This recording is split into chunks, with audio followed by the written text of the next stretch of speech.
어, 이 감염병이 고대에서부터 현재 이르기까지 그리고 미래 방향을 도시계획과 관련된 내용으로 이희정 교수님께서 발표해 주셨습니다. 발표 감사합니다. 자, 다음은 지정 토론이 있겠습니다. 좌장을 맡으신 유정 장님께 마이크를 넘기겠습니다. 오늘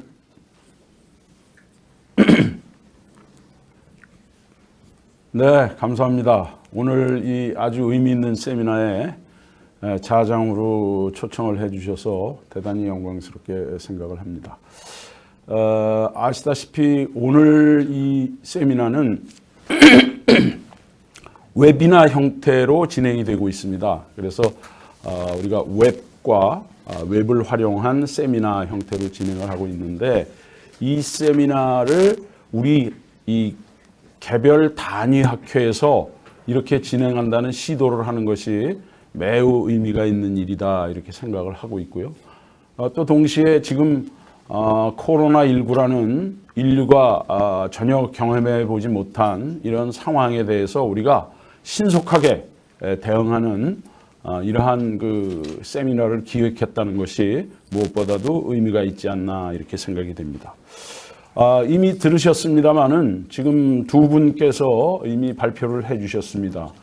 한 분은 보건의료 빅데이터를 활용하여서 시계열적 분석과 또 키워드 분석, 그리고 네트워크 분석을 통해서 우리 그 보건의료 상에서 현재 코로나19가 어떻게 진행되고 있고, 또 그것을 어떻게 앞으로 스마트 시티 개념을 활용해서 대응 시스템을 어떻게 구축해야 될 것인가 하는 방향에 대해서 말씀을 해 주셨고요.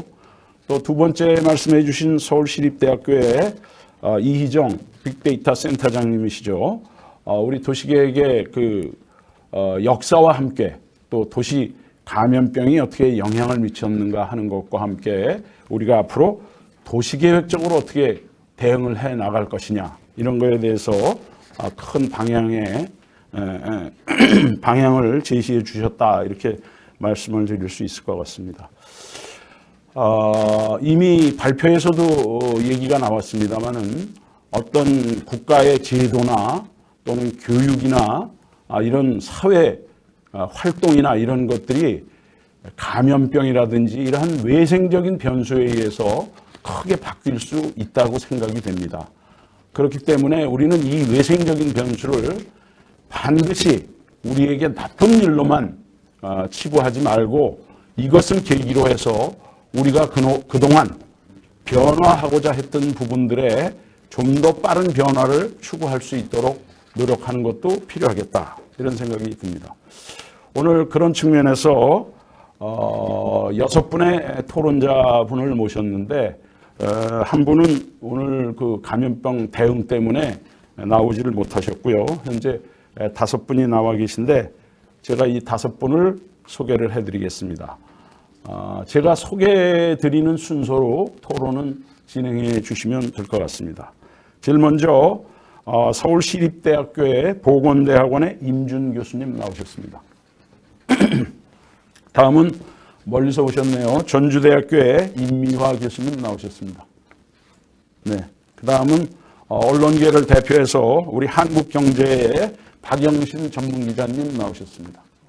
네. 그리고 우리 학회의 국토도시정책위원회를 이끌고 계시죠. 공주대학교의 김성길 교수님 나오셨습니다. 네.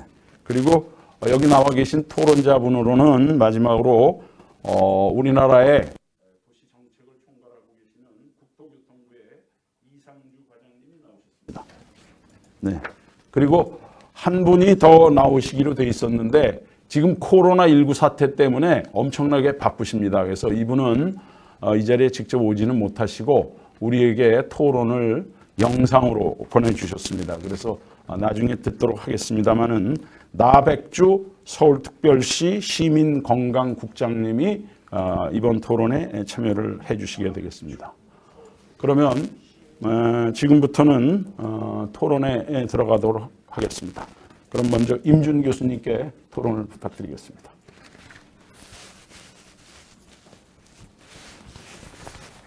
예.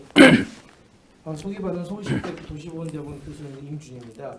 저는 오늘 발제에 잘 들었고요. 세 가지 정도로 그 토론을 하고자 합니다. 먼저 신종 감염병 자체에 대한 일반적인 어떤 의미가 무엇인지에 대해서 말씀드리고, 오늘 발표를 해주신 내용 중에서 도시계획이란 관점 속에서 우리가 감염병에 대해서 어떻게 고민을 해봐야 되는지에 대한 제 의견을 좀 말씀드리고, 마지막으로 빅데이터에 대한 이야기를 토론을 하도록 하겠습니다. 먼저 신종 감염병 문제는 이제 우리가 상으로 좀 봐야 되지 않을까라는 생각이 듭니다. 이번 코로나19에 한정된 문제가 아니라 이 신종 감염병은 앞으로 계속 발생할 것으로 예상이 되고 있고요. 그리고 이 코로나19조차도 이제 다시 내년에 다시 발생할지 모른다는 그런 이제 이미 신종 감염병의 문제는 오래전부터 이제 그 공중보건의 최대 위기로 이미 WHO에서 이야기를 한 상태입니다. 도시라든지 세계화의 문제, 이게 이제 신종 감염병의 핵심적인 이제 이게 다시 발생할 거라는 위험들을 오래전부터 공중보건 전문가들이 해왔고요. 그리고 지구 온난화라든지 생태 변화가 실제 신종 감염병의 발생에 상당히 영향을 미칠 것이다라는 우려를 해왔습니다. 그리고 전체 그 질병 관리가 중심으로 그러니까 급성기 특히 에 대한 관리가 상당히 있습니다. 관리가 어렵게 만드는 이유가 될 것으로 그러다 보니까 신종 감염병의 문제는 아직 시작도 안 됐다라는 얘기도 하고 있습니다. 실제 이제 인플루엔자의 문제가 공중보건 최대가 될 거라고 생각을 하고 있는데요. 많은 학자들이 그리고 이제 신종 는 전후가 아닌가라는 생각입니다. 근데 이런 신종 문제 이미 아까 말씀드린 것처럼 이게 뭐냐면 이미 세계화의 과제, 어떻게 보면 자본주의 체제에서 필연적으로 나타날 수밖에 없는 산물이지 않을까라는 생각이 듭니다. 특히 이제 신자유주의 세계화 과정에서 인구의 이동 자체가 상당히 활성화되어 있고, 이런 과정 속에서 이제 바이러스라든지 뭐 이런 용이할 수 없는 상황이다 있을 것 같고요. 자, 이런 부분들 주도하는 것 자체가 사실은 이런 자본의 이동, 인구의 이동을 주도하고 있는 게 초국적 자본이고, 그 과정 속에서 이런 바이러스가 저개발국가에서 선진국으로 또 선진국에서 발생한 걸 저개발국가로 이동시키는 있지 않나 생각이 듭니다. 이 측면에서 일국 차원에 있어서의 방역이라든지 관리도 중요하지만 이미 세계화가 우리가 발생할 수밖에 없는 상수를 한다면 이 부분들을 어떻게 전 세계적인 팬데믹 자체를 해결할 거냐에 대한 연대, 세계적인 어떤 그런 관리에 대한 고민들이 필요하다라는 생각이 듭니다. 어떻게 보면은 이런 코로나19로 대변되는 신종 감염병은 인류가 공멸할지 모른다라는 위기를 전 세계에 주고 있고, 이런 측면에서 일국적 과제를 해결할 수 없는 측면에서 전체 인류의 일반 민주주의 과제가 아닌가라는 생각이 들고요. 그런 측면에서 WHO 같은 이제 공중보건 이런 기관들의 리더십을 확보하는 것도 매우 중요한데, 실제적으로 이런 WHO와 각 국가 간의 이해가 상충하고 있고 각 국가 간의 하이라키가 굉장히 존재하고 있는 상황에서 이런 방역이나 신종 감염병에 대한 대응 자체가 상당히 어려운 측면들이 있습니다. 그래서 이런 부분들을 어떻게 해결해 나가냐가 굉장히 향후 굉장히 중요한 이제 과제가 되지 않을까라는 생각이 듭니다. 두 번째로 이제 도시계획, 오늘의 본격적인 이제 도시계획에 관련된 문제인데요. 발제께서 말씀하셨던 도시 밀도 그리고 대중교통의 관련성, 특히 이 인구 밀도의 관련성과 이제 코로나19의 어떤 연관성이 상당히 있다라는 그런 문제에 대해서 상당히 저는 좀 의미 있게 좀 들었습니다. 그래서 이런 문제에 대해서 상당히 우리가 도시계획 차원에서 고민의 부분이 많지 않을까라는 생각이 드는데요. 그럼에도 불구하고 또 한 가지 우리가 놓쳐서 안 되는 측면들이 인구 밀도도 설명되지 않는 실제 문화적 환경적 요인들이 있습니다. 그래서 어떤 학자의 우스갯소리로 한국에 이렇게 떨어진 한국의 이런 확진자 수가 서울 같은 데 많지 않은 이유가 왜 그러냐에 대한 근본적인 질문들을 우스갯소리로 미세먼지가 너무 심하다 보니까 모든 국민들이 이제 마스크라든지 개인 어떤 보호를 상대적으로 잘한 효과가 아니냐라고 이제 이야기하기도 합니다. 이 얘기는 이제 사실은 완전히 우스갯소리라고 볼 수도 없는 건데요. 개인 행태라든지 그리고 특히 이제 유럽에서 증가하는 것은 이제 이런 그 식사 문화라든지 예절 문화 이런 것 자체가 한국과 굉장히 다른 상황 속에 있어서 문화적 요인이 급속한 확산들을 가져왔다 이런 주장도 많이 있습니다. 이런 측면에서 도시계획 측면에서 있어서 도시 밀도화 측면도 중요하지만 이런 문화적 환경적 요인의 측면들을 고려한 속에서의 고민들 이것들이 같이 좀 될 필요가 있을 생각되고요. 그 연관돼서 이 감염과 관련돼서 도시계획들이 이제 강화돼야 된다는 측면들은 매우 중요한데 뭐 도시밀도 관련돼 있겠죠. 그러나 또 다른 측면에서 생각해야 될 것은 뭐냐면 도시가 갖고 있는 대도시가 갖고 있는 분저성 그리고 격리 그리고 고립감 이런 부분들이 최근에 나오는 커뮤니티 케어라든지 뭐 만성질환 관리에 있어서 중요한 도시계획 차원에서 극복해야 될 과제로 얘기하고 있는데 실제 신종 감염병에 대한 도시계획 차원의 접근 전략이 또한 이제 커뮤니티 케어라든지 이런 문제가 또 대립할 수 있는 여지도 분명히 있겠다. 그래서 이런 부분들을 같이 고민할 수 있는 전략은 없는지에 대한 저는 이제 전공자가 아니기 때문에 보건학 전공자이기 때문에 이제 말만 하지만 도시계획 쪽에 있어서의 전문가분들께서 충분하게 그런 고민이 좀 필요하지 않을까라는 생각이 듭니다. 그런 측면에서 인공지능 같은 기술들을 확보하는 전략은 매우 중요한데 이런 분들을 전체 체계라든지 생태계라든지 환경과 어떻게 인터랙션이 되는 문제들을 고민하는 전략 이런 게 같이 필요하겠다는 생각이 듭니다. 마지막으로 빅데이터 문제를 간단히 말씀드리고 제 토론 마치겠습니다. 빅데이터 문제 굉장히 중요한 문제이고요. 이 문제가 기술적으로 어떻게 확진자를 빨리 동선을 파악하고 방역을 하느냐에서는 굉장히 공중보건에서 굉장히 중요한 측면이 있다고 생각이 듭니다. 그럼에도 불구하고 또 다른 측면에서 우리가 놓치지 말아야 될 것은 개인정보 인권의 문제가 너무 과도하게 되고 있는 측면들이 있는데 문제는 그 그레이존에 대해서 어떤 부분들은 인권 문제에서 우리가 보호해야 되고 어떤 부분들은 공중보건에서 강력하게 해야 될 거냐에 대한 그 부분에 대한 명확한 논의들이 필요할 것 같은데요. 그 논의들은 과학적으로 결정되기보다는 사회적 합의 과정이 필요하다 봅니다. 그래서 이번 코로나 사태가 어느 정도 진정되면 충분하게 학계라든지 시민사회라든지 전체적인 토론 속에서 그런 부분들을 정해 나간 작업들이 코로나19 사태들을 슬기롭게 해결하는 과제이지 않을까라는 생각이 듭니다. 이상으로 제 토론을 마치겠습니다. 네. 아주 좋은 토론을 해주셨는데 우선 이제 신종 감염병의 문제는 자칫하면 인류 공멸의 위기가 올 수도 있기 때문에 전 세계적으로 함께 대처해야 되는 일반 과제가 되었다. 이런 말씀과 함께 또 틀림없이 도시계획적으로 보면은 이것이 도시의 인구 밀도나 또는 대중교통과 같은 이러한 그 인프라 직접적인 관계가 있는 문제로 우리는 이것을 도시계획에서 중요한 부분으로 다뤄야 되겠다. 그러면서 동시에 개인 행태도 앞으로는 많이 변화되지 않겠느냐 이런 말씀도 해주셨고 특히 빅데이터를 다루는 데 있어서는 아마 조지 오웰이라는 소설가가 1984, 1984라는 소설에서도 얘기했지만 이 개인정보 보호와 그 개인정보 보호를 통한 통제 이런 것들이 아마 굉장히 문제가 될 수 있기 때문에 명확한 논리와 그다음에 합의가 필요하다. 이런 유의 말씀을 해주신 것 같습니다. 감사하게 잘 들었고요. 다음은 우리 두 번째 토론자이신 임미화 교수님을 모시겠습니다.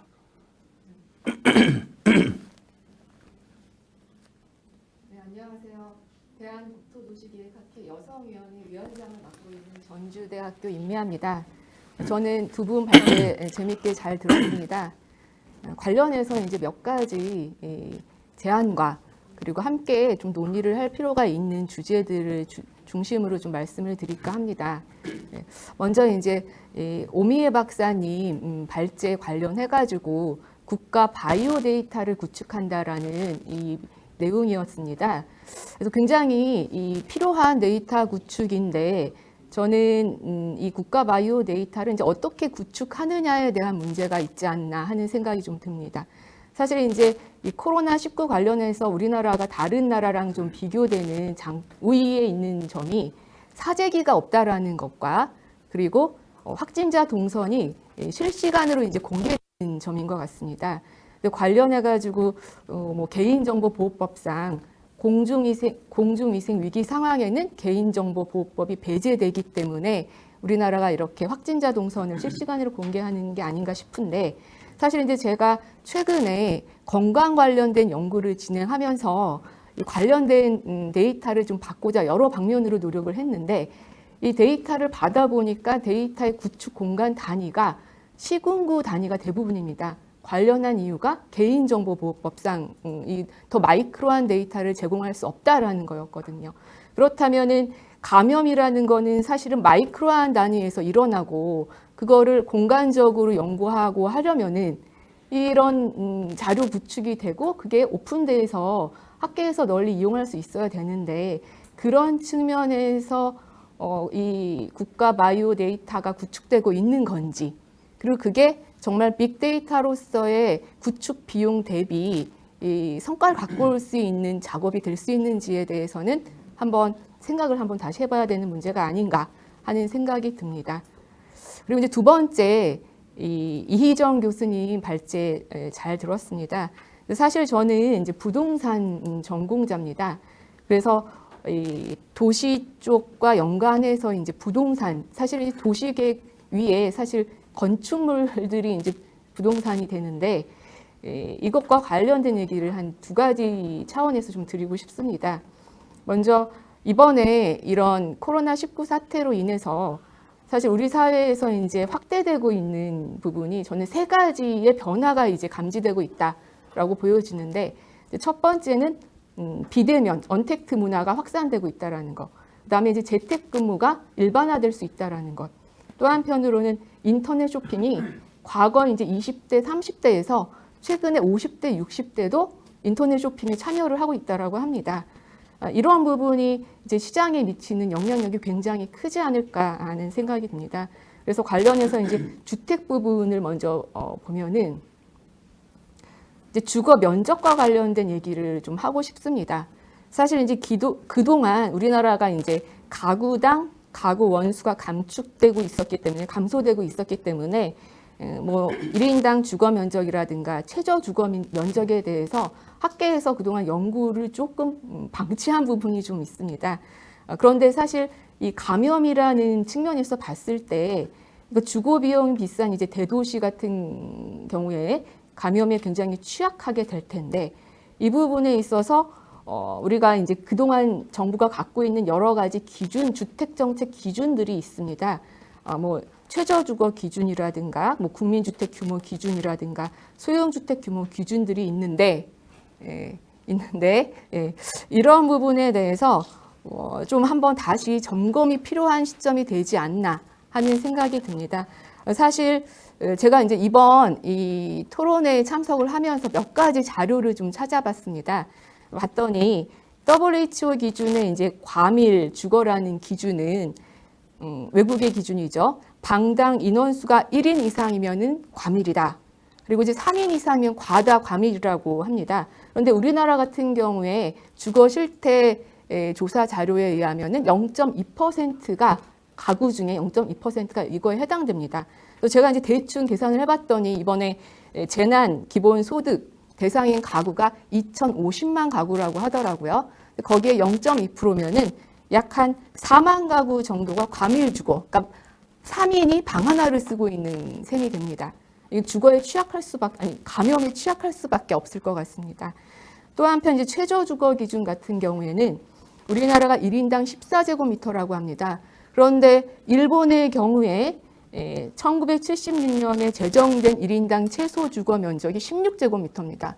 우리는 토끼 같은 곳에서 일본 사람들이 살고 있다라고 생각했는데, 알고 보면은 우리가 더 낮은 이 최저 주거 기준을 갖고 있지 않나 하는 생각이 듭니다.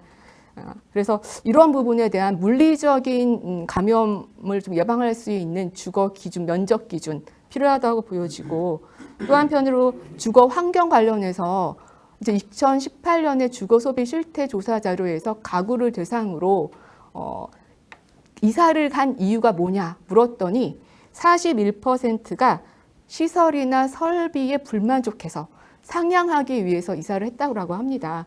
그렇다면은 거꾸로 가구들이 우리나라 가구들이 얼마나 낡은 설비와 오래된 집에 살고 있는가 하는 부분을 알 수 있습니다.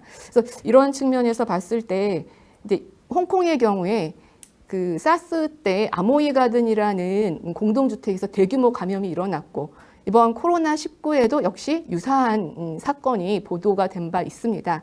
그런 측면에서 봤을 때 우리나라 가구, 노후주택, 이제 30년, 40년 되는 노후주택 비중이 늘어나고 있고 또 한편으로 재건축 관련된 이슈와도 맞물려 있는 부분이 좀 있습니다. 이런 부분 좀 전향적으로 정부 정책 방향이 논의돼야 될 시점이 아닌가 이렇게 생각이 듭니다. 한편으로 최근에 기생충에 나오는 반지하 가구가 2018년 역시 이제 주거 소비 실태 조사 자료에 의하면 약 38만 가구입니다. 엄청난데 이 38만 가구가 수도권에 있습니다.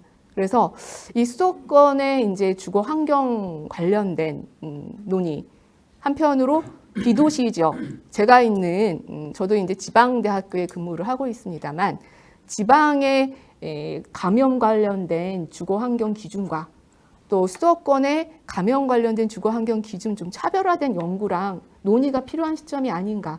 저기 지금 이제 국토교통부의 과장님 나오셨으니까 그런 부분 좀 관심 가져줬으면 하는 생각이고 한편으로 이제 상업 부분 관련해서 공실률이 어마어마합니다. 이게 저희 집 앞에 감자탕 집도 어제 보니까 문을 닫았더라고요.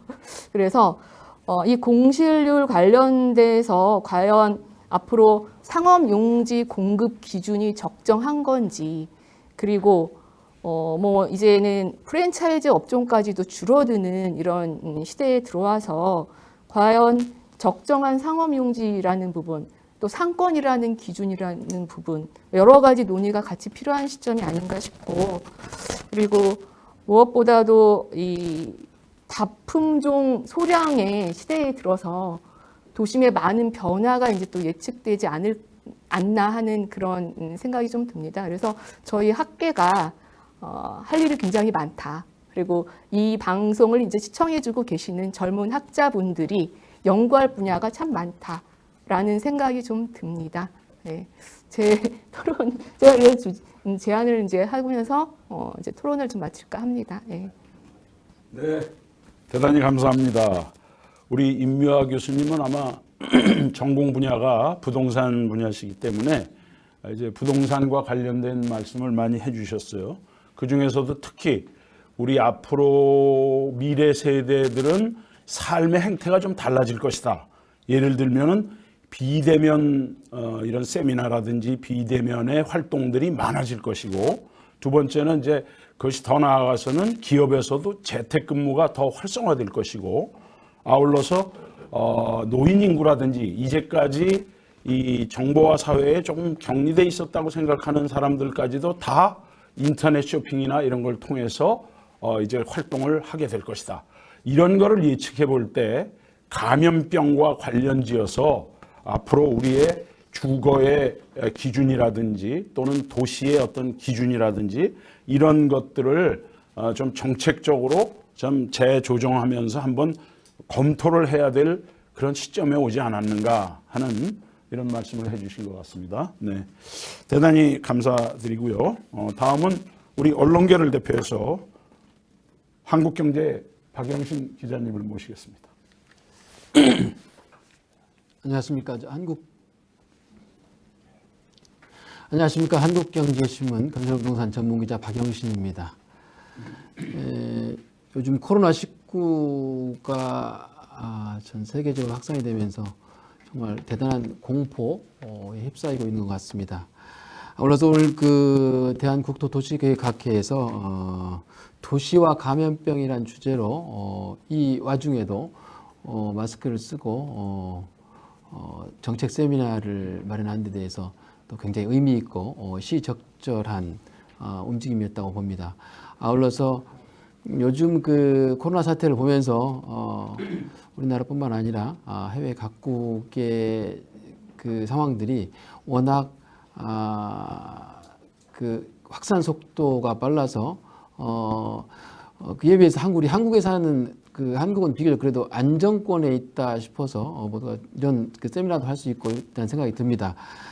저는 이 오늘 주제를 받고 많은 생각을 했습니다. 아울러서 오늘 그 토론에 나오기 위해서 그 감염병과 도시 그리고 건축 이런 거에 대해 좀 생각도 좀 해봤고요. 저는 지금 우리 대한민국이 그 코로나19에 대한 대응을 세계적인 모범적으로 잘 수행을 하면서 감염병 대응에 특히 신종 감염병 대응의 그 매뉴얼을 만들고 있는 나라다라고 하는 게 세계 각국 매체들이 앞다투어 다루고 있습니다. 저는 그 도시 전염병과 도시에 대해서 좀 생각을 해봤는데 앞으로 전염병, 그 신종 감염병은 그 기후 변화와 함께 우리 인간 사회를 압박하고 공포로 몰아넣는 가장 중요한 요소라고 얘기들 합니다. 이번에 21세기 들어서 처음 나타난 대규모로 나타난 코로나19도 그런 그 전염병 중에 하나인 것 같고요. 과거에 우리 2000년대 들어서 약 4번 정도의 신종 코로나들이 발생을 했는데요. 이번 코로나19보다는 좀 그 위력이 약했었습니다. 그래서 앞서 우리가 그 고대부터 19세기까지 거의 100년 단위로 나타났던 초대형 그 감염병들이 우리 도시에서 얼마나 많은 인구들을 희생시켰는가에 대해서 잠시 좀 자료를 살펴봤는데 전 인구의 유럽 인구 같은 경우는 약 3분의 2까지 희생된 적도 있었습니다. 이번에 코로나19가 과거에 그 패스트나 장티푸스 등등의 초대형 감염병에 대한 그 기시감 때문에 더욱더 공포감이 좀 생겨나고 있는데요. 저는 우리 도시계획학회에서 우리 도시와 건축의 전문가들이 감염병에 대응하는 도시를 좀 어떻게 했으면 좋을 것인가에 대해 생각을 좀 해봤는데, 요번 우리 한국 방역계가 하고 있는 모습에서 우리 도시계획의 한 틀을 좀 연계시켜 보면 좋겠다는 생각을 해봤습니다. 예컨대 의료계에서 이번에 신종 감염병에 대응하는 모습이 매우 체계적이고 선제적이고 일사불란했다는 점에서 좋은 평가를 받고 있는데, 도시는 전염병에 매우 취약합니다. 그리고 대부분 인구의 희생은 도시에서 이루어졌고요. 그래서 앞으로 21세기는 도시 전염병이 발생했을 때 이 인구가 전염병에 취약한 도시가 어떤 식으로 만들어져야 될 것인가에 대한 그 고민이 있어야 될 것 같습니다. 예컨대 지금 4차 산업혁명 시대라고 하는 현재 상황에서도 선진국의 도시들이 이번 코로나19에 굉장히 무기력하게 무너져 가고 있는 모습을 봅니다. 그래서 저는 이런 생각을 했습니다. 요즘 그 스마트 시티라고 하는 그 화두와 아젠다가 많이 등장을 하고 있는데, 스마트 시티를 통해서 앞으로 닥쳐올 인류사회 즉 도시에 닥쳐올 감염병을 해결하는 중요한 하드웨어를 만들어내야 되지 않나 이런 생각을 해봤고요. 아울러서 조금 더 먼저 생각해보면 좀 제안 드리자면, 지금 거론되고 있는 스마트 시티들이 그 최첨단 그 ICT 정보통신과 과학기술을 연계한 그 신도시들을 만들어 가겠다라고 하는 게 지금 세계 각국에서의 아젠다인데요. 우리나라 역시 두 군데에서 세종시와 부산을 두 군데 시범도시로 만들어서 추진을 하고 있는데, 이 스마트 시티가 앞으로 감염병을 막아내는 데 중요한 틀을 하나 만들어냈으면 좋겠다는 생각합니다.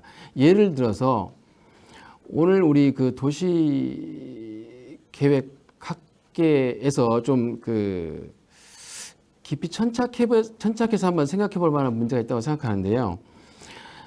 지금 현재 기획되고 있는 스마트 시티가 대부분은 인간 거주의 편의성이나 생활 편의성에 중점을 두고 있습니다. 그런데 여기에 이번에 그 코로나19 감염병 계기로 스마트 시티가 갖춰야 될 중요한 핵심 요소 중에 감염병을 막아낼 수 있는 하드웨어 축을 좀 구축했으면 좋겠다. 예컨대 현재 도시계획의 기능 공간 중에 방역 기획 구역 뭐 같은 특수 그 기능을 좀 부여를 해서 감염병을 좀 막아낼 수 있는 의료나 보건시설들이 한 군데 집중될 수 있는 그런 그 구역 기능을 하나 만들어냈으면 좋겠다는 생각하고, 그 다음에 호텔이나 레지던스, 그 다음에 공공시설 같은 경우를 이번 코로나19 같은 긴급 그 전염병 확산 시기에는 이들 그 상업용 주거 시설이나 숙박 시설, 그다음에 공공시설들을 예방이나 방역에 활용될 수 있도록 하는 그 제도를 좀 만들었으면 좋겠다는 생각을 해봤고요. 최근에 그 영종도 공항 근처에 있는 호텔들이 그 영업이 안 되기 때문에 정부가 외국에서 들어오는 사람들 거기에서 그 처리를 하고 있더라고요. 그러니까 그 검진을 하고 3일이나 그 2, 3일씩 그 격리하는 중요한 시설로 쓰고 있는데, 여기서 우리 도시계획 하시는 분들이 이런 것들을 좀 체계화하는 방법이 좋겠다는 생각을 해봤습니다. 아울러서 상하수도 시설이나 그다음에 교통시설이나 통신시설 같은 경우도 코로나19처럼 예측 불허의 전염병이 긴급히 확산될 때는 여기에 맞게 그 공공시설이나 공공용도로 활용될 수 있는 법제를 만들어서 활용했으면 좋겠다는 생각하고요. 이를 통틀어서 하여튼 도시계획 분야에서 앞으로 계속해서 얘기되고 있는 스마트 시티에서 전염병 방역에 대한 도시계획 구역이나 시설의 유기적 연계 활용, 이런 것들이 법제와 제도화 됐었으면 좋겠다는 생각을 하면서 이에 대한 연구가 우리 도시계획 학회를 중심으로 심도 있게 이루어졌으면 좋겠다는 생각을 했습니다. 이상입니다. 네, 감사합니다. 아주 그 도시계획에 연구를 하시는 분들한테 시사점을 많이 주는 말씀을 해주셨습니다. 어쨌든 우리가 지금 4차 산업혁명 시대가 돼서 도시도 전부 스마트 시티로 바꿔나간다 이렇게 하는데, 그것이 주로 거주 편의성에 초점이 맞춰져 있지 이런 감염병이나 이런 거에 대한 대응은 좀 미흡하지 않나 이런 생각을 하시면서 이런 것들을 그런 어떤 속에다가 집어넣을 수 있으면 좋겠다 하시면서, 보다 구체적으로는 뭐 가능한 건지는 좀 연구가 필요하겠습니다만은 그 기능 공간 중에 뭐 방역 기획 구역이라고 할까, 이런 것을 한번, 이런 특수 기능을 한번 부여해 보는 건 어떠냐, 또는 평소에는 호텔이나 레지던스나 공공건물로 쓰던 것들을 감염병이 창궐했을 때는 갑자기 대응해서 쓸 수 있는, 비상시에 활용할 수 있는 이러한 제도들을 좀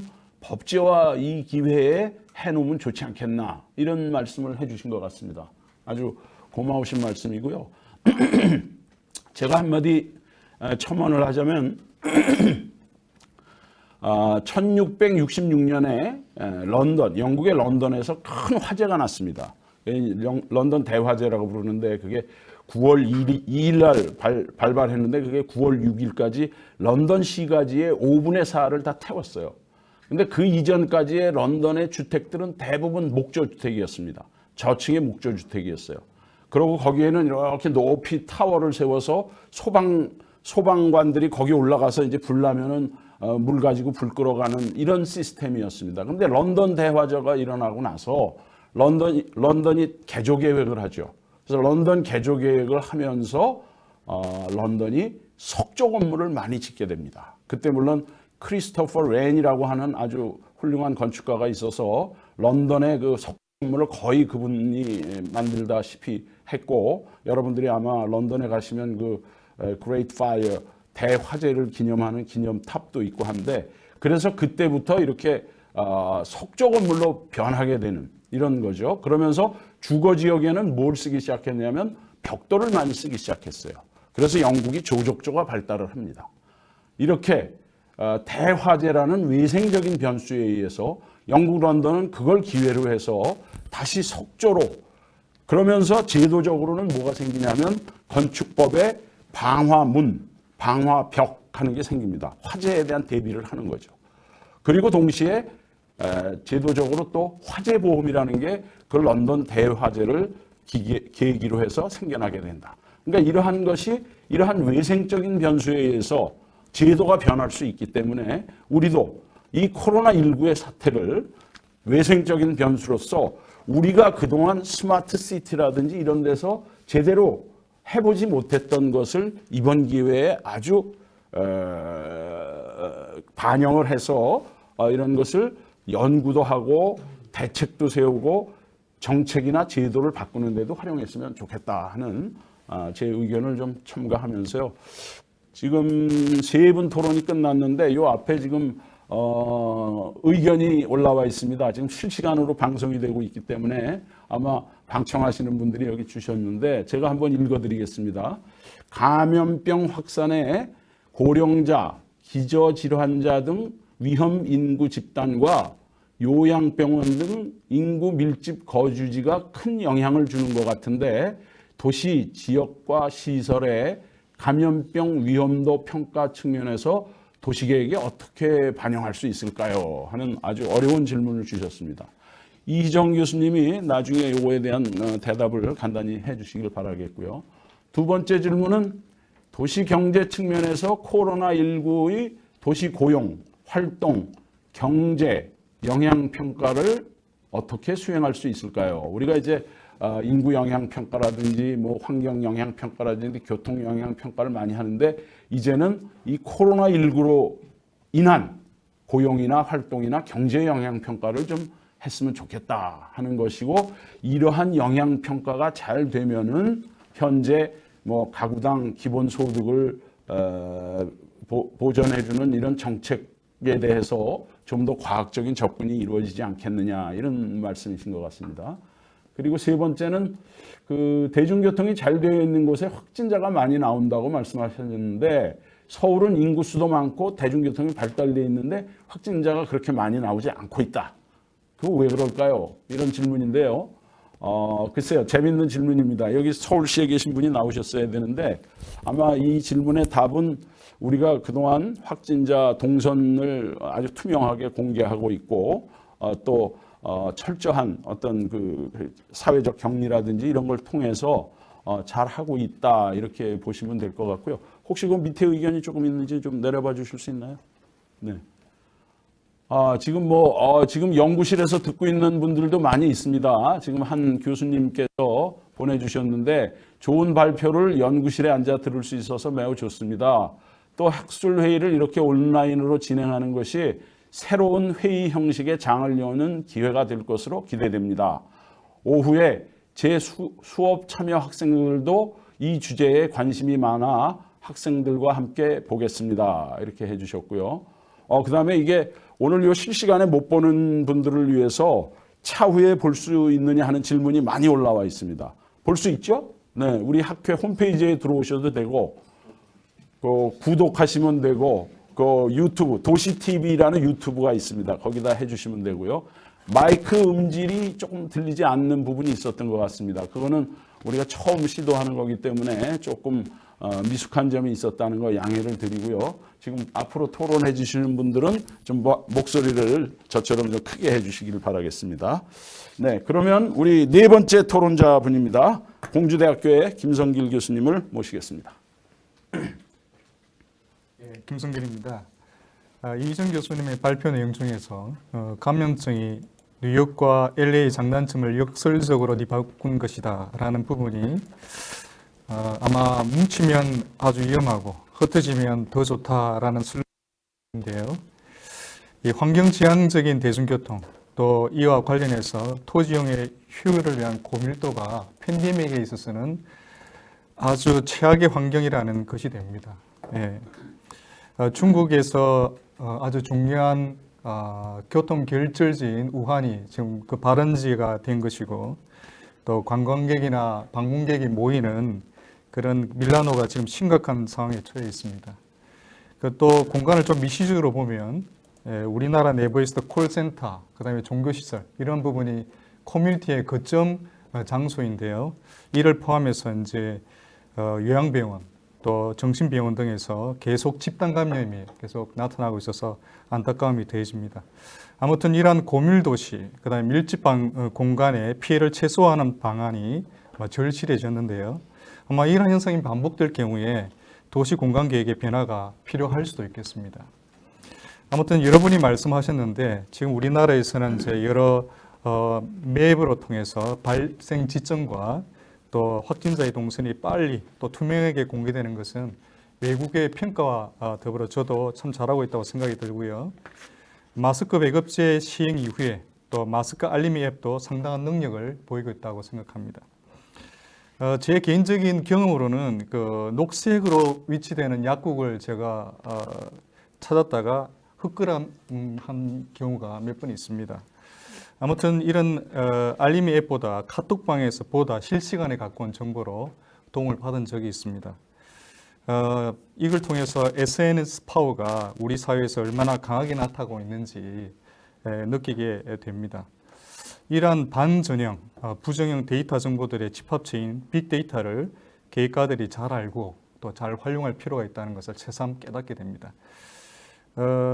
또 이런 마스크의 배급과 또 모니터링의 최전선에 또 창구 역할을 하고 있는 지역별 약국의 위치와 또 이런 수가 중요해졌습니다. 아무튼 이러한 약국과 더불어서 또 병원 또 이런 그 의료원 이런 부분에 대한 역할이 좀 더 세밀하게 정립되면 좋겠다는 생각이 듭니다. 또 한 사람의 종합적인 정보, 특히 이제 연령이라든지 또 기저질환 여부, 그 다음에 경과 정도 등이 빨리 인식되고 빨리 적정하게 또 이렇게 조치를 받을 수 있는 의료 시스템이 좀 이렇게 세워지면 좋겠는데요. 의료 전문가에 대한 수 이런 부분에 또 너무 의존하기보다도 우리의 첨단 시스템을 통해서 이런 사각지대 혹은 절실한 또 긴급한 곳에 보완될 수 있는 알고리즘이 필요하다고 생각됩니다. 아무튼 센서나 측정기와 같은 이런 바이오 헬스 산업이 이러한 부분을 뒷받침해 줄 것을 한번 기대해 봅니다. 그 다음에 이제 나타나는 데이터들의 실시간과 더불어서 시간 흐름에 따라서 빠른 패턴 추정이 필요하다고 생각되는데요. 이를 공간적인 시각화 부분하고 좀 연결짓고 또 향후에 목적지로 가는 어떤 최선의 루트를 안내해 주는 앱과 연동되어서 이런 서비스가 시민들에게 제공되면 좋겠습니다. 아무튼 발표 내용 중에서 영국의 존 스노우가 이제 콜레라 감염지대를 만든 것에서 시작해서 지하에 상하수도 체계가 생겨나고 이는 또 영국의 지하철 튜브가 생겨낸 어떤 기반이 되었던 것으로 들은 바가 있습니다. 물론 그 지상의 공간 계획에 상당한 영향을 미쳤다고 또 잘 알려져 있습니다.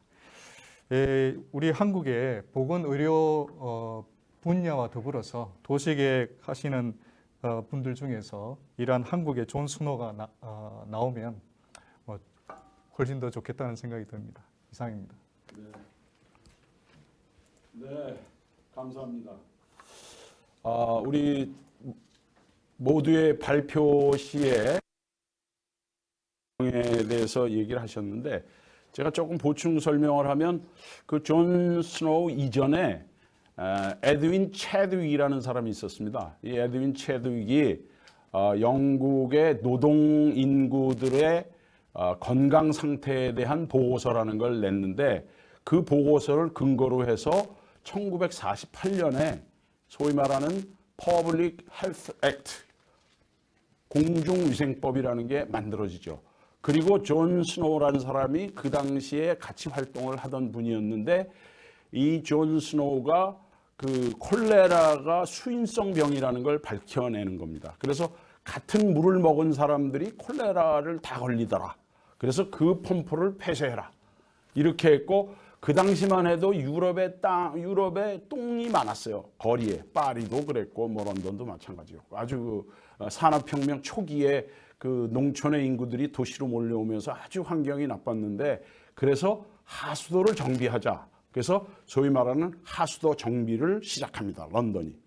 그래서 그 런던의 하수도 정비가 1858년 9년까지 가는데 그거에 영향을 입어서 파리에서 나폴레옹 3세가 웨젠 오스만이라는 사람을 시켜서 파리 개조 계획을 할 때 그 파리 개조 계획에 여러 가지 목적이 있었지만 그 많은 목적 중에서 굉장히 중요한 목적 중에 하나가 뭐냐 하면은 바로 파리 시내의 하수도 정비였다는 겁니다.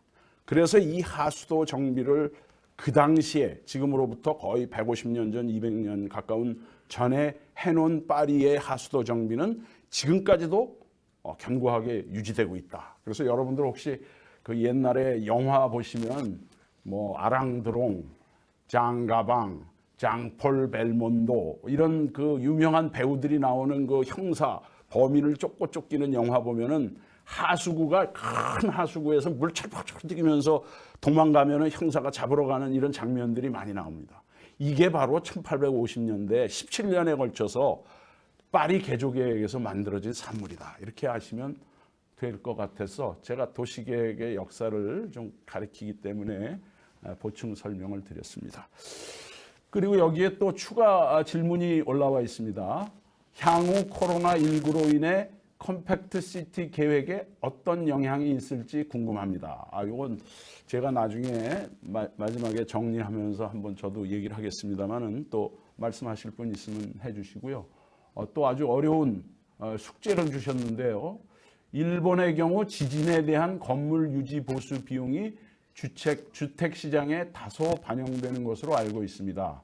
이번 사태에서 소상공인의 임대료가 이슈가 되고 있는데 약간의 시간차를 두고 임대료의 추이를 분석하고 사태의 파장이 임대인과 임차인에게 어떻게 돌아가는지를 분석할 수 있었으면 좋겠습니다. 아주 훌륭한 시청자분이 계시네.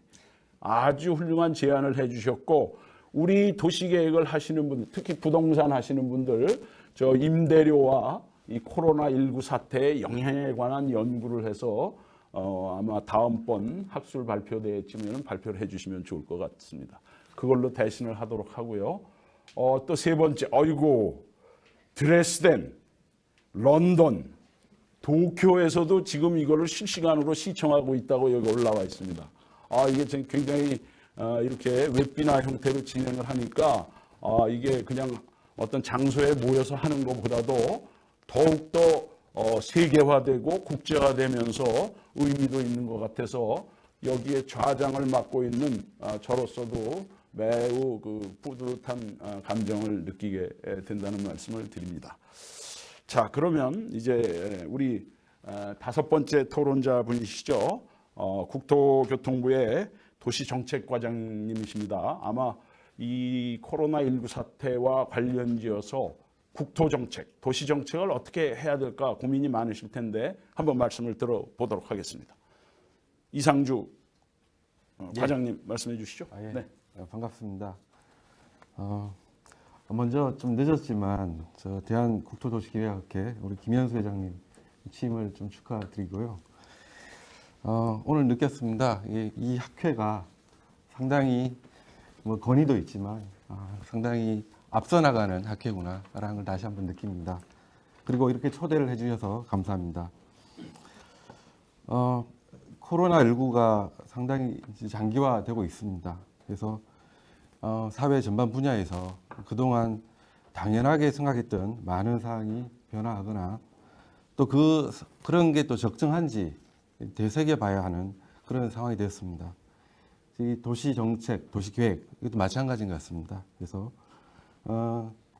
그런 차원에서 오늘 이 세미나가 상당히 시적절하지 않냐라고 생각합니다. 오늘 저는 대규모 감염병에 대한 도시계획적 대응으로 해서 한 세 가지 방향에서 말씀을 좀 드리고 싶습니다. 그래서 감염병 예방, 그다음에 감염병 확산 방지, 마지막으로 이제 변화된 생활 패턴 대응이 되겠습니다. 먼저 이 감염병 예방하고 관련되어서 오늘 좋으신 발표 많이 잘 들었는데요. 제가 느끼기에는 이제 감염병이 발표하신 이제 자료에도 나와 있지만 과거 이제 동물과 이제 물과 음식에서 에 의한 이제 감염병에서 나아가서 지금 이제 최근에 신체 접촉이나 공기를 통한 감염으로 해서 많이 이제 발전하고 있는 것 같습니다. 그래서 기존의 어떤 동물이나 이제 물과 음식 같은 경우는 사실 어떤 기반 시설이나 그러한 이제 물리적 도시 환경 개선을 통해서 많은 예방을 할 수 있지 않을까 싶은데요. 반면에 어떤 신체 접촉이나 공기를 통한 감염 같은 경우에는 도시 공간의 어떤 토지 이용보다는 어떤 사람 간의 접촉에 영향을 많이 받기 때문에 기존의 어떤 도시 환경 개선이나 어떤 오염원을 이격하는 그런 전통적인 방식으로는 접근하기에는 또 한계가 있는 것 같습니다. 그래서 최근에 저희 국토부에서 많은 이제 도시 정책을 발표하고 진행을 하고 있는데 사실 제가 이제 인구 감소나 어떤 저성장 등을 고려해서 역세권이나 그래서 도심 지역을 고밀 복합으로 해서 이제 활용하는 것에 많은 중점을 두었는데요. 오늘 이제 발표 내용을 보면 상당히 중요한 화두를 좀 던지는 것 같습니다. 저희한테 많은 인사이트를 주고 있는데 사실 제가 많이 이제 강조를 하는 게 사회적 거리두기 이 방향으로는 조금 이제 다른 방향인 것 같습니다. 그래서 사실 앞서 이제 토론자분들께서도 많은 이제 아이디어를 주시고 하셨는데 그러한 부분을 저희가 예방 차원에서 어떻게 접근을 할 수 있을지 특히 좀 전에 이제 임미아 교수님 많이 말씀 주셨는데요. 이제 세 가지 변화, 이제 비대면, 재택, 인터넷 쇼핑이 이제 활성화되고 있고 한 부분 등등해서 이제 주거와 이제 공실률이 많아지는 그런 이제 상황에 대한 대응해서 예방 차원에서 도시계획을 어떻게 해야 할지에 대해서 사실 제가 아이디어가 많이 부족합니다. 그래서 학회에서 나중에 이 부분은 거꾸로 좀 연구나 어떤 제안을 좀 해주시면 어떨까 하면 저희가 가능한 한 많은 정책에 좀 반영을 할 수 있도록 하겠습니다. 재정 지원을 좀 해주시면. 두 번째는 이제 감염병 확산 방지 쪽입니다. 그래서 이제 스마트 시티 관련된 거죠. 그래서 사실 저희 국토부가 주도를 해서 코로나19 역학조사 지원 시스템을 지금 이제 운영 중에 있는데 저희 도시경제과라고 있는데 그쪽 과장하고 사무관이 사실 아이디를 처음에 이제 제공을 했고 지난 3월 16일부터 이제 시범 운영을 시작했죠. 그래서 지난 목요일 이제 3월 26일부터 이제 정식 운영을 하고 있습니다. 이게 상당히 좀 외국으로부터도 이제 주목을 받고 있고요. 당장 이번 주에 외신 기자들을 초청을 해서 저희가 시연을 하고 이제 보여줄 계획이 있는데요. 사실 보면 제가 6개 부처가 협업을 한 겁니다. 이제 국토부, 복지부, 경찰청 등 해서 협업을 했고요. 거기에는 이제 민간 쪽에서는 3개 통신사가 있고 22개 어떤 신용카드사가 이제 같이 참여를 했습니다. 그래서 실시간으로 해서 역학조사를 절차를 자동화했는데요. 좀 전에 이제 말씀 중에 좀 우려 사항이 있었습니다. 개인정보 특히 사용하는 부분에 대해서 했는데 이걸 조금 제가 이제 좀 설명을 좀 드려야 될 것 같습니다. 그래서 제가 일단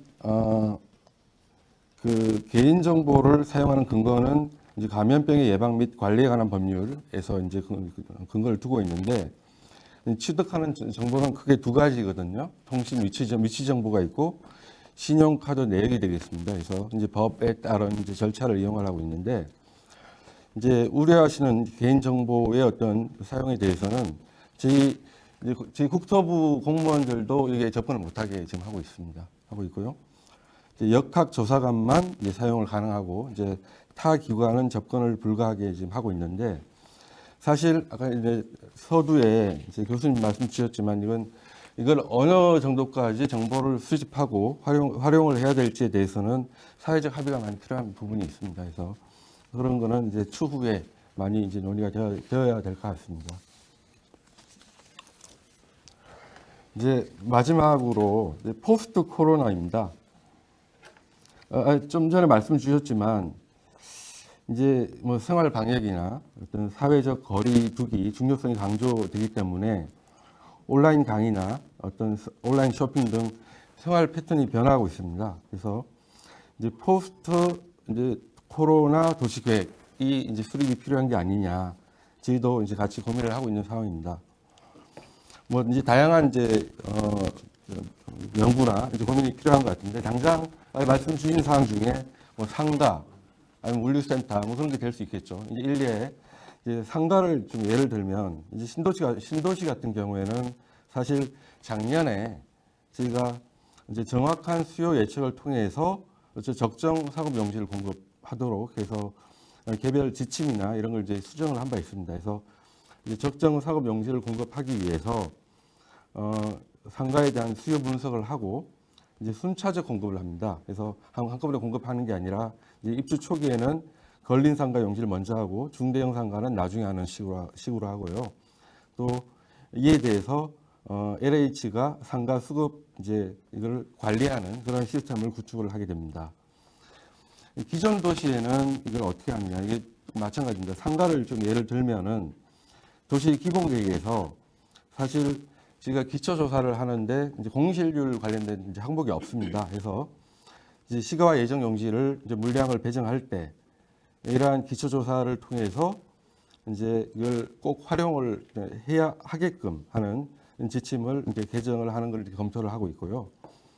이제 도시관리 계획에서도 이제 공실률 이제 수준에 따라서 이제 권장 상업 비율을 차등적으로 이제 설정하는 그러한 이제 지침을 관리계획 수립 지침을 개정하는 걸 검토를 하고 있습니다. 이외에 사실 이제 온라인 쇼핑이 많아지면 물류센터에 대한 개념도 다시 이제 많이 필요할 것 같아요. 그래서 이제 신도시에 이걸 어떻게 집어넣을 수 있는지, 기존의 전통 도시에 이제 물류센터를 어떻게 집어넣을 수 있는지에 대해서도 이제 많은 고민이 필요할 것 같고요.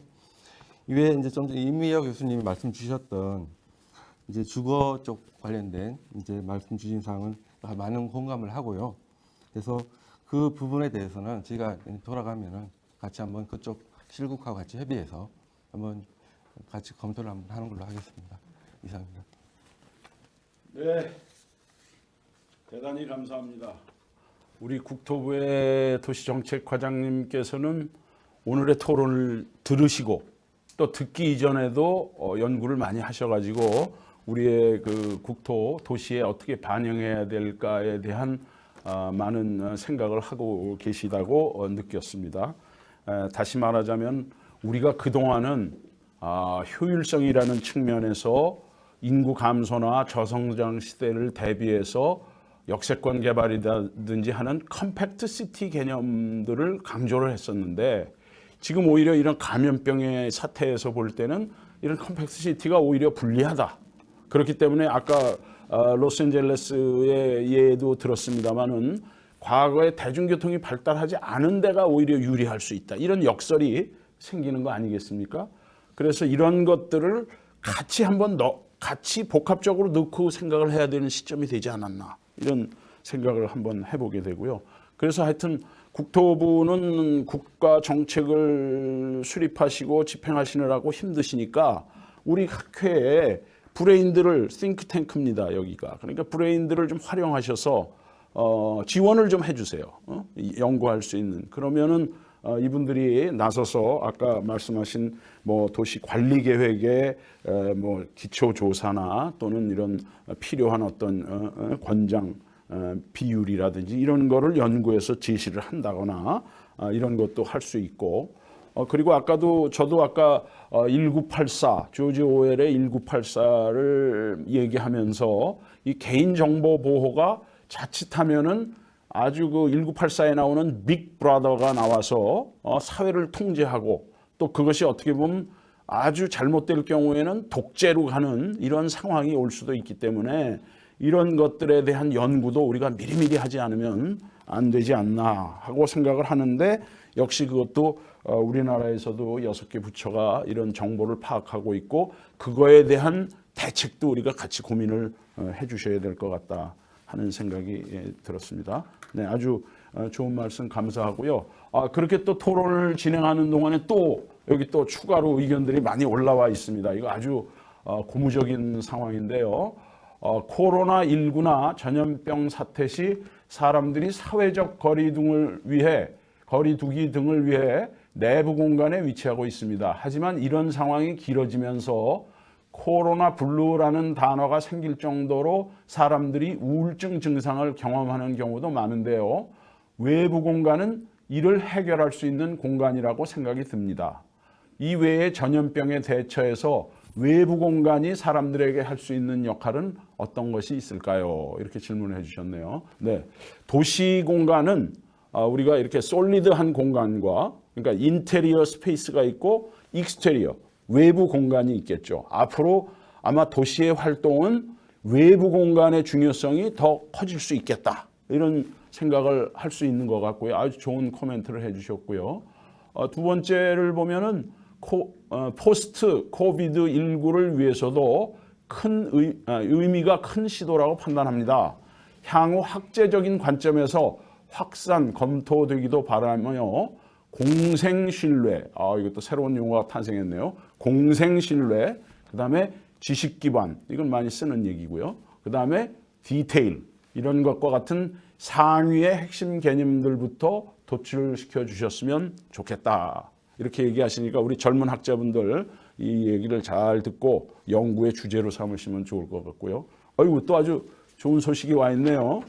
이름을 밝혀도 되는지 모르겠는데 윤현아라는 분입니다. 이거 개인정보에 위배되나요? 아닌 것 같은데 호주 시드니에서 시청 중입니다. 세미나 마련해 주셔서 감사합니다. 이렇게 보내주셨습니다. 이거 참 호주에서 드레스덴에서 도쿄에서 지금 저에게 집중하고 있다고 생각하니까 제가 아주 가슴이 뿌듯합니다. 오늘 세미나가. 자, 그래서 우리가 지정 토론 하시는 분 5분 얘기는 끝났고요. 이제 그 영상 토론이 있을 겁니다. 아까 제가 모두에 말씀드린 대로 서울시의 시민건강국장께서 영상 토론을 보내주셨고요. 그게 끝나면 오늘의 발제자 중에 한 분이셨던 이희정 교수님을 다시 모셔서 아까 여기 나온 질문에 대해서 답변을 하는 것으로 하고 마지막으로 제가 랩업을 하도록 이렇게 하겠습니다. 영상 토론 틀어주세요. 안녕하세요. 서울시 시민건강국장 나백주입니다. 도시와 감염병 심포지움에 토론을 할 수 있게 돼서 영광이라고 생각을 합니다. 앞서 오미애 쌤하고 이희정 쌤 발제 자료에 대해서 제가 쭉 다 읽어보았고요. 제가 생각한 내용을 간단히 말씀드리고자 합니다. 이제까지 코로나 방역에 있어서 한국의 여러 가지 노력은 아직까지 많은 성과를 보이고 있다고 생각을 합니다. 그리고 그 과정에서 빅데이터가 큰 기여를 하고 있는 것도 사실이라고 생각을 합니다. 앞으로도 보건의료 분야, 특히 감염병 대책 분야에서 이 빅데이터의 연구는 앞으로 많은 기여를 할 수 있을 걸로 기대를 하고 있습니다. 특히 최근 국회에서 데이터 3법이 통과되어 가지고 데이터의 연구 활용 가능성이 커진 것으로 알고 있습니다. 그렇더라도 데이터 활용의 투명성과 프라이버시 보호라는 균형을 유지하기 위해 그리고 또 실질적인 데이터 활용성을 극대화하기 위해서 소비자, 즉 환자의 참여가 보장된 연구가 필요할 것으로 생각됩니다. 발표에서 사례를 들어주신 키워드 중심 빅데이터 연구는 일종의 검색어 중심 연구인데 시민들의 관심사항을 반영하는 연구로서는 긍정적이지만 실질적인 방역 효과를 판단하기에는 실제 환자 정보에 미치지 못할 가능성이 있습니다. 이런 부분은 앞으로 좀 더 보완이 필요하리라고 생각되어지고요. 또 앞서 그 사례를 들어주신 암 빅데이터 분석처럼 잘 기획된 중장기 연구가 필요할 것으로 생각합니다. 존 스노우의 영국 런던 지도를 기반으로 한 그 콜레라 감염병 환자의 표시는 도시의 상하수도 시스템을 바꾼 아주 의미 있는 연구가 됐습니다. 의학 분야에 있어서도 굉장히 중요한 진전을 이루게 했었고요. 이런 점을 적용시켜서 생각을 해보면 앞으로 인구 밀집도와 감염병 확산의 관련성, 택배나 온라인 쇼핑 활용도와 감염병 확산의 정도, 이런 것도 재미있는 주제가 될 수 있을 거라고 생각을 합니다. 저는 그 저소득계층 거주 밀도하고 결핵 등 연구도 한번 진행해 본 그런 경험이 있는데요. 앞으로 이런 코로나19 같은 새로운 감염병이 도래되고 있고, 또 이제 뉴 노멀이라고 그래서 비접촉식 그런 어떤 사회 활동이 굉장히 이제 평균이 되고 표준이 될 건데, 이런 새로운 시대, 또 새로운 사고가 연구로 현실화될 수 있도록 하는 노력은 앞으로도 계속 필요할 것으로 생각을 합니다. 마침 코로나19가 확산되고 있는 시기에 이 도시와 감염병 연구는 굉장히 시의적절하다고 보고, 앞으로도 이런 연구가 계속 활성화되면 좋겠다고 생각을 합니다. 감사합니다. 지금 우리 서울시의 나백주 국장님께서 또 영상 토론을 해주셨습니다. 이 또한 아주 의미가 있는 토론이라고 생각이 됩니다. 토론 내용에 대해서는 제가 반복해서 말씀드리진 않겠고요. 혹시 궁금하신 분은 다시 이렇게 계속 틀어보시면 이야기를 들으실 수 있을 것 같습니다.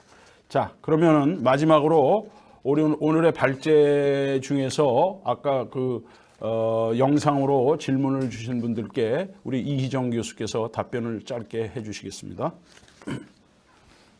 네, 간단하게 답변 드리겠습니다. 먼저 사실은 굉장히 이제 다양한 그 집단 감염 시설들로서 종교 시설이라든지 뭐 콜센터 또 요양원 같은 것들이 저희가 이번에 많이 이제 어떻게 관리할 것인가 하는 게 중요하다는 말씀들도 많으셨던 것 같습니다. 그리고 기저질환자라든지 고령자와 같은 그런 실제 의료 데이터의 관리에 대한 부분도 이제 중요한 부분이라고 볼 수가 있습니다. 근데 사실 현재는 이 데이터들과 시설들에 대한 관리가 사실은 각각의 소관부서와 소관부처별로 이렇게 분산되어져 있는 게 효율적인 관리에 상당히 어려움으로 이렇게 제기가 되고 있습니다. 그래서 사실은 앞으로 이제 도시 관리와 통합에 있어서 제일 중요한 것 중에 하나가 데이터의 통합이라고 볼 수가 있습니다. 건축물에 대한 거, 용도에 대한 거, 토지에 대한 거, 복지시설에 대한 거, 또 여러 가지 하여튼 그런 통합 플랫폼을 어떻게 구성하느냐가 상당히 저는 중요한 문제라고 생각이 들고, 사실은 이런 데이터의 통합과 통합 플랫폼을 통해서 수시로 요구하고 있는 데이터에 대한 통합적인 솔루션을 만들어낼 수 있는 관리 시스템이 우리 사회에 꼭 필요하지 않나 하는 생각이 듭니다. 사실 그렇게 되면은 경제 영향 평가와 관련해서 영향 분석이라고 하는 부분들을 최근 이제 선진국에서도 기술적 시스템으로서는 디지털 트윈이라고 하는 방식을 통해서 시뮬레이션을 할 수 있는 부분이 있습니다. 그래서 예를 들어서 지원금이 어떤 대상에 어떻게 지원이 되는 경우에 수혜율이라든지 영향이 어느 정도 되는지 하는 부분들을 정책 수행 이전에 사실은 이런 통합 플랫폼 하에서 디지털 트윈을 통해서 시뮬레이션을 해봄으로써 정책의 효율성을 높일 수 있는 미래의 새로운 관리 시스템 같은 것들이 이루어질 수 있지 않을까 하는 생각이 듭니다.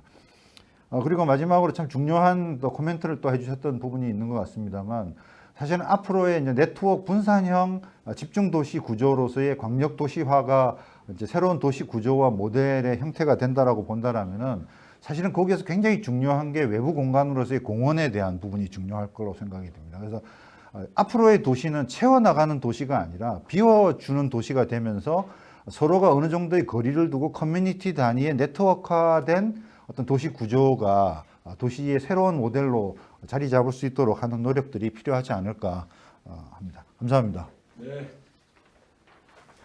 네, 대단히 감사합니다. 오늘 3시에 시작해서 거의 2시간에 이르도록 진지하게 토론을 임해 주시고 발제를 해 주신 분들께 감사를 드립니다. 제가 마지막으로 조금 정리를 하자면 이제 이 코로나19라는 감염병의 사태는 분명히 우리 사회에 변화를 가져올 걸로 예측이 됩니다. 그 변화가 바람직한 방향으로 진화하느냐, 그렇지 않은 방향으로 가느냐 하는 것은 우리가 어떻게 대처하느냐에 달려 있다고 생각이 됩니다. 마침 세계 인류가 멸망하는 시나리오를 얘기하는 미래학자들을 보면은 공통적으로 4가지 정도를 얘기를 하고 있습니다. 그 하나가 위성 충돌이죠. 위성 충돌론에 의해서 지구가 멸망할지도 모른다. 또 다른 하나는 핵 전쟁입니다. 핵이라든지 이런 전쟁 때문에 인류가 멸망할 수도 있겠다. 또 다른 하나는 기후 변화입니다. 기후 변화. 그리고 마지막이 대개 모든 사람들이 얘기하는 게 대유행병입니다. 팬데믹이라는 거죠. 그래서 이 팬데믹 사태는 우리가 정말로 현명하게 대처하지 않으면 안 된다 하는 것이고, 틀림없이 우리가 지난 시간 동안, 그러니까 산업화 사회와 4차 산업혁명 시대까지를 오면서 도시계획의 중요 목적 중에 몇 가지가 있는데, 그중에 편의성이라든지 또는 효율성이라든지 이런 가치를 매우 중요시해서 아까 말씀드린 대로 컴팩트 시티라든지 또는 그동안에 굉장히 우리 도시계획에서 화두가 되었던 인클루시브 시티라는 게 있죠. 우리가 포용도시라고 하는 겁니다. 그래서 다 문화와 다 민족을 관용으로 포용을 하고 또 뭐 심지어는 동성애자까지도 포용을 하는 그런 사회를 우리가 지향을 했었는데, 이제 이 감염병 사태는 그런 것에 대한 어떤 경각심을 주는 건지도 모른다. 그래서 우리가 지금까지 생각해왔던 가치관과 다른 가치관이 대두될 수 있다 하는 우려가 있고요. 또 아까 말씀드린 대로 빅데이터라는 것은 이미 조지 오웰이나 올덕스 헉슬리 같은 사람이 멋진 신세계 또는 1984년이라는 책에서 지적을 했듯이 이 개인의 정보, 자유 이런 것과 엄청난 관계가 있기 때문에 이것은 끊임없는 사회적 합의를 통해서 제도를 만들지 않으면 사회가 크게 혼란에 빠질 수도 있다. 이런 생각이 들어서 오늘의 세미나의 이 내용은 시기적절하고 반드시 필요한 내용이라는데 자부심을 좀 느끼면서, 동시에 아까도 말씀드렸습니다마는 우리 이런 개별 학회 차원에서 이런 웹비나로 진행했다는 것이 매우 또 뜻있는 일이 아닌가 생각하고, 특히 각 대학의 연구실에서 참여해 주신 분들, 더 나아가서는 뭐 독일, 영국, 미국, 또 일본, 그다음에 아까 호주 이런 세계 각국에서도 실시간으로 여기에 참여해 주신 여러분들께 고맙다는 말씀을 드립니다. 또 질문 중에 많은 것이 이 내용을 다시 볼 수 있나요 하는 내용이 있었는데, 아까 말씀드렸듯이 우리 학회 홈페이지에 들어오시거나 또는 도시 유튜브에 도시 TV를 보시면은 이거를 보실 수가 있을 겁니다. 그러면은 오늘 이 자리에 나와주신 5분의 토론자 대단히 감사하다는 말씀과 함께 또 2분의 발제자께서 발제를 많이 준비를 해주셨습니다. 그리고 우리 새로 되신 회장님, 이런 아주 선구적인 세미나를 기획하고 이렇게 열어주셔서 대단히 감사하다는 말씀을 드리면서, 저 또한 이러한 첫 세미나에 좌장 역할을 맡은 것에 대해서 굉장히 자부심을 느끼면서 오늘의 세미나를 모두 마치겠습니다. 대단히 감사합니다.